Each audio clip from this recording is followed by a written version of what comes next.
How to score 83+ in CA foundation law subject.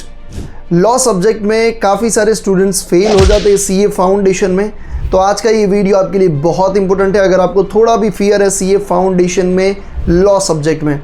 मेरा नाम है CA Prateek Thakkar. Let's begin, शुरुआत करते हैं। सबसे पहली चीज़ आपको ये ध्यान में रखनी है कि लॉ में जो लोग फेल होते हैं या तो मार्क्स नहीं आते, उसका सबसे बड़ा रीज़न होता है लॉ की लैंग्वेज। काफ़ी सारे स्टूडेंट्स हैं जो लैंग्वेज ही नहीं लिख पाते। मे भी हो सकता है कि उनका इंग्लिश कमज़ोर हो या इंग्लिश कमज़ोर नहीं है, बट लॉ में लैंग्वेज बहुत ज़रूरी होती है जो हम अपनी लैंग्वेज में लिखते हैं और जिसके कारण मार्क्स नहीं आता है। तो क्या भैया हमें सारी चीज़ों को रट्टा मारना पड़ेगा? नहीं, ऐसा नहीं है। लॉ की लैंग्वेज अगर आपको लानी है तो आपको एक स्मार्ट वर्क करना पड़ेगा। एंड स्मार्ट वर्क ये है कि आपको लॉ के कीवर्ड्स अपने आंसर में लिखने बहुत ज़रूरी है। अब वो कौन से कीवर्ड्स हैं वो मैं अपने टेलीग्राम पे इस वीडियो के बाद तुरंत ही शेयर कर दूंगा। तो टेलीग्राम चैनल की लिंक आपको कमेंट में मिल जाएगी, उस पर क्लिक करिए, टेलीग्राम को ज्वाइन कर लीजिए और जो भी मैंने वो कीवर्ड्स वहाँ पे शेयर किए हैं उसे आप एक बार देख लीजिए और उसको सेव कर लीजिए, जिससे वो याद करके आप अपनी एग्ज़ाम में उसे बार बार लिख सकें। सेकेंड थिंग जो आपको ध्यान में रखनी है अगर लॉ में ज़्यादा स्कोर करना है तो ये चीज़ है कि आपको ना इम्पोर्टेंट सेक्शंस पे ज़्यादा ध्यान देना ज़रूरी है। जो भी चीज़ें हैं जो एग्ज़ाम में पूछे जाने की ज़्यादा चांसेस हैं उस पर ज़्यादा फोकस करिए, जिससे आप अच्छा स्कोर कर पाओ अपने CA फाउंडेशन की लॉ सब्जेक्ट में।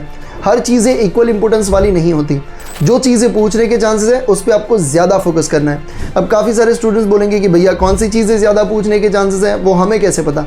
देखो वो सब चीज़ें आप भूल जाओ, मैं आपको प्रोवाइड कर देता हूँ 100 most important question and answers की लिस्ट, जिसमें से आप एक्सपेक्ट कर सकते हो 70 मार्क्स का same paper in your CA foundation exam.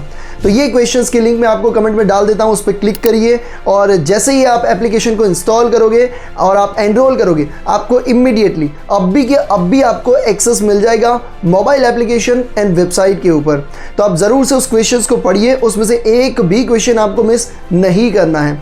ऐसा ना हो कि टेलीग्राम पे जब मैं रिव्यू शेयर करूँ फिर आप बोलो कि यार लिंक सामने था, काश क्लिक कर लिया होता और ये क्वेश्चंस को पढ़ लिया होता तो लॉ में अच्छा स्कोर कर लेते हैं। क्योंकि लॉ ऐसा सब्जेक्ट है जो फाउंडेशन को फेल करवाता है और ये क्वेश्चंस में से आप एक्सपेक्ट कर सकते हो 70 मार्क्स का पेपर, तो एक भी क्वेश्चन इसमें से आपको मिस नहीं करना चाहिए।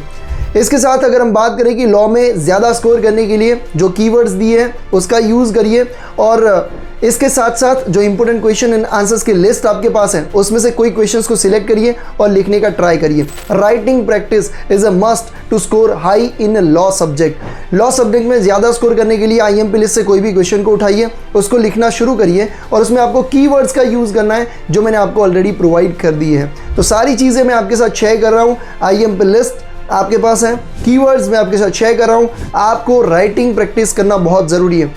अगर आपने ये 3 चीज़ों को अच्छी तरीके से फॉलो किया तो आप डेफिनेटली लॉ में 83+ स्कोर कर सकते हो। कई लोग बोलेंगे क्या सच में भैया ये पॉसिबल है?